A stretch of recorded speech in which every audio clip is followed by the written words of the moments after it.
झाल्यानंतर राजीनामा घेण्यापेक्षा आधी राजीनामा घेणं केव्हाही श्रेयस्कर, अशा पद्धतीने तो राजीनामा झालेला आहे. हं, हं, हं, हं. आपले प्रतिनिधी राहुल झोरी आपल्यासोबत आहेत. सुषमाताई, तेही तुम्हाला प्रश्न विचारतील. राहुल.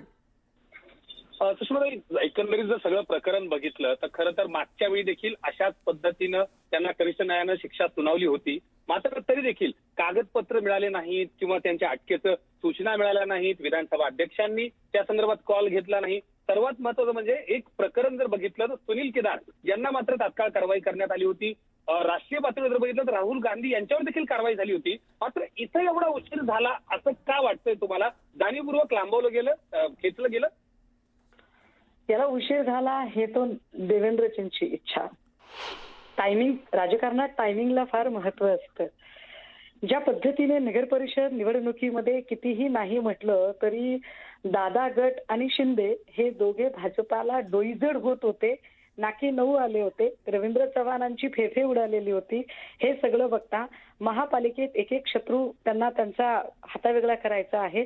त्यामुळे त्या हिशोबाने ते व्यवस्थित वागत आहेत. मला वाटतं की everything is fair in love and war and politics या हिशोबाने देवेंद्र वागतायत. परंतु आत्ताचं क्रेडिट हे देवेंद्रजींचं नाही. आत्ताचं क्रेडिट ज्या पद्धतीने विरोधकांनी मुद्दा लावून धरलेला आहे, ज्या पद्धतीने ऑनरेबल कोर्टाने ती सुनावणी शुक्रवारवर नेलेली आहे, 72 तासाचा मधला पिरियड आहे, जो की अत्यंत जोखमीचा पिरियड आहे.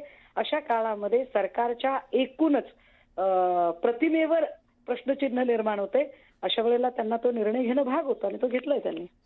पण सुषमाताई, आणखी एक प्रश्न उपस्थित होतो की एकतर त्यांच्यावर अटकेची टांगती तलवार आहे, त्यांना अटक होऊ शकते. ते हॉस्पिटलमध्ये जरी असले तरी देखील जे विधानसभेचं सदस्यत्व आहे त्या बाबतीत सुद्धा निर्णय होणं गरजेचं असल्याचं म्हटलं जातंय. एक्झॅक्टली. बघा, संसदेचे सदस्य आणि विधिमंडळाचे सदस्य यांना काही विशेष अधिकार असतात. त्या विशेष अधिकारात अटकेपासून संरक्षणाचा सुद्धा अधिकार आहे. पण या प्रकरणात जेव्हा ऑनरेबल कोर्टानेच हे सगळं सुनावलेलं आहे, तेव्हा आधी आमदारकी रद्द होणं आणि मग अटक होणं, अशा प्रक्रिया एका पाठोपाठ एक होतील आणि त्या व्हायलाच हव्यात. म्हणजे त्या पद्धतीनं आधी आमदारकी रद्द व्हायला पाहिजे असं तुम्ही म्हणताय? हो, आधी आमदारकी रद्द व्हावी लागेल. आमदारकी रद्द होणं हे क्रमप्राप्त आहे एकूण ऑर्डरचा जर विचार केला तर.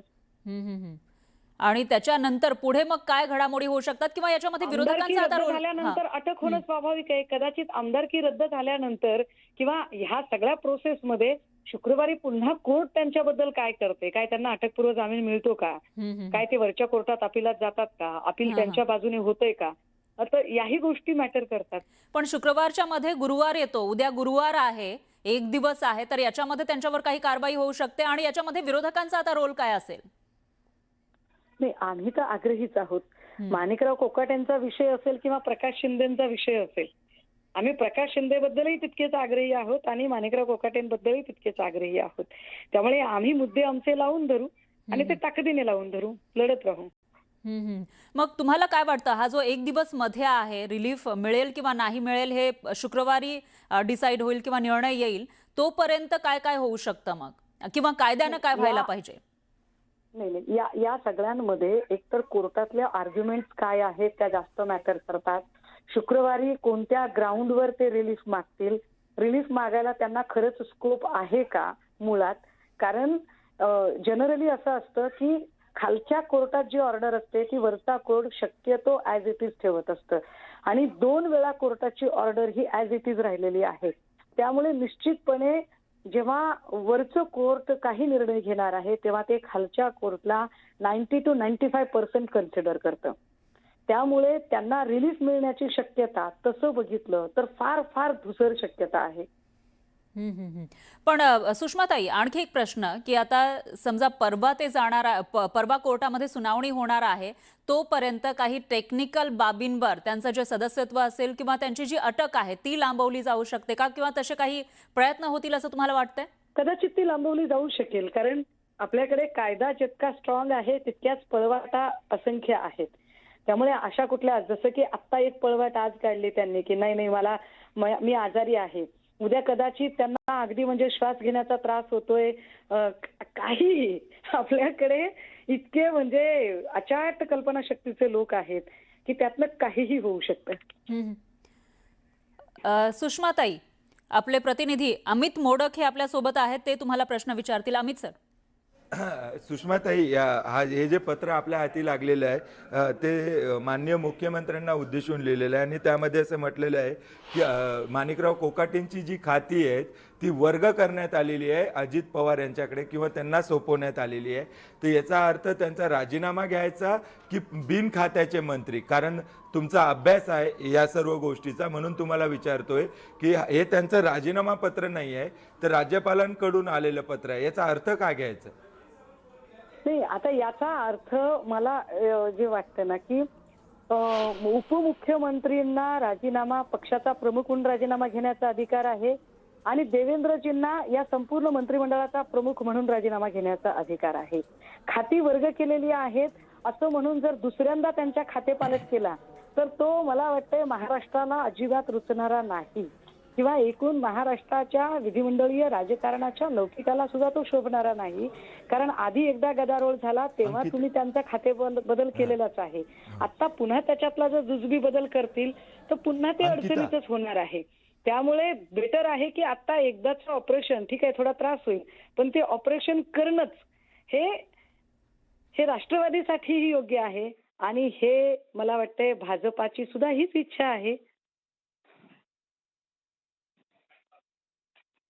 आपल्यासोबत सचिन सावंत पण जोडला गेलेला आहे. सचिनजी, याला राजीनामा म्हणायचा का? कारण जे काही पत्रातून अर्थ आपल्याला आतापर्यंत कळतोय त्यावरून एवढं दिसतंय की त्यांची खाती काढून घेतलेली आहे.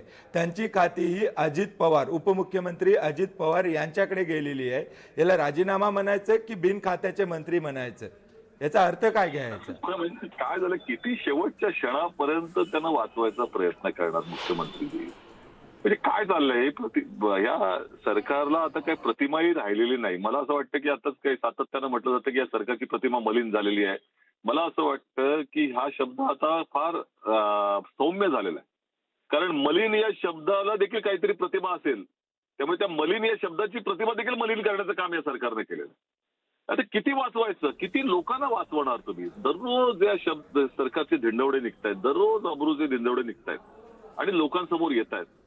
हे अनैतिक मार्गाने चालणारं सरकार, यांचं पैसे वाटणारा पाहणारे हेच लोक त्या ठिकाणी कशा पद्धतीने सत्तेचा पैसा, पैशाचा सत्ता आणि त्यानंतर जितकी पाप कराल त्या सगळ्यांना पापक्षालन करण्यासाठी भारतीय जनता पक्षाचं हे वॉशिंग मशीन फार वाईट चाललेलं आहे. महाराष्ट्राची प्रतिमा डागाळते, याच्यातनं याची काही त्यांना तमा नाहीये. आज ही तात्काळ राजीनामा घेतला पाहिजे होता त्यांचा किंवा हकालपट्टी केली पाहिजे होती जर तुम्हाला राजीनामा ते देत नसतील तर. एवढी हतबलता काय आहे मुख्यमंत्र्यांना, आमचा हा प्रश्न आहे. हे शेवटपर्यंतचे हे काही जे काही चाललेले आहेत खेळ, हे काही पोषक नाहीयेत लोकशाहीसाठी. आणि एका ठिकाणी आज भारतीय जनता पक्ष कुठल्याही तऱ्हेची त्या ठिकाणी अशा पद्धतीची गरज नसताना राहुल गांधीजींवरती ज्या पद्धतीने कारवाई करतो, त्याचं घर काढून घेण्यात आलं, त्याची सदस्यता रद्द करण्यात आली, हे आणि न्यायालयाने त्याला थांबवलं. नंतर त्याची ती सदस्यता परत त्या ठिकाणी रिस्टोर करण्यात आली, ती न्यायालयाने केली. म्हणजे आता सचिनजी, आता जी काही कारवाई सरकारकडून करण्यात आलेली आहे यावर तुम्ही समाधानी नाही आहात? निश्चितपणे नाहीये. हे संपूर्णपणे मला असं वाटतं की याच्यावरती पांघरून घालण्यासाठी वेगवेगळे खेळ खेळले जात आहेत. न्यायालयानं ते पार्थ पवारांच्या संदर्भामध्ये देखील स्वतःच प्रश्न विचारला होता, त्याही वेळेला अशाच तऱ्हेची थातुरमात्र उत्तर दिली. असं त्यांचा गैरसमज आहे सरकारचा की तुम्ही जी काही कारणं द्याल, तुम्ही ज्या काही कृती कराल ती जनता पटवून घेईल, असं नाहीये. म्हणजे त्यांच्या राजीनाम्याच्या मागणीवर विरोधक ठाम आहेत? निश्चितपणे राजीनामा काय, त्यांची आता हकालपट्टी करावी मुख्यमंत्र्यांनी. बिलकुल. आपले प्रतिनिधी राहुल जोरी देखील आपल्यासोबत आहे. राहुल, सर्वात पहिले तू ही बातमी दिलेली आहे आणि आपण ही बातमी ब्रेक केली, पण याला राजीनामा म्हणायचं आहे की बिन खात्याचे मंत्री म्हणायचं? जे काही आपण पत्र वाचलं राज्यपालांचं त्यावरून इतकं कळतंय की त्यांची खाती ही अजित पवारांकडे वर्ग करण्यात आलेली आहे, परंतु त्यांना मंत्रिमंडळातून काढून टाकलंय का? याचा अर्थ काय घ्यायचा?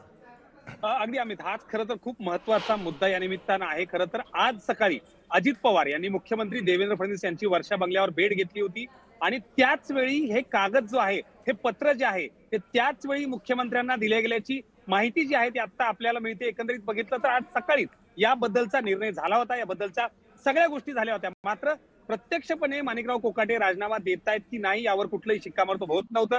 दुसऱ्या बाजूला वारंवार ज्या पद्धतीने आपण बघितलं की कॅबिनेटला माणिकराव कोकाटे आपल्यासोबत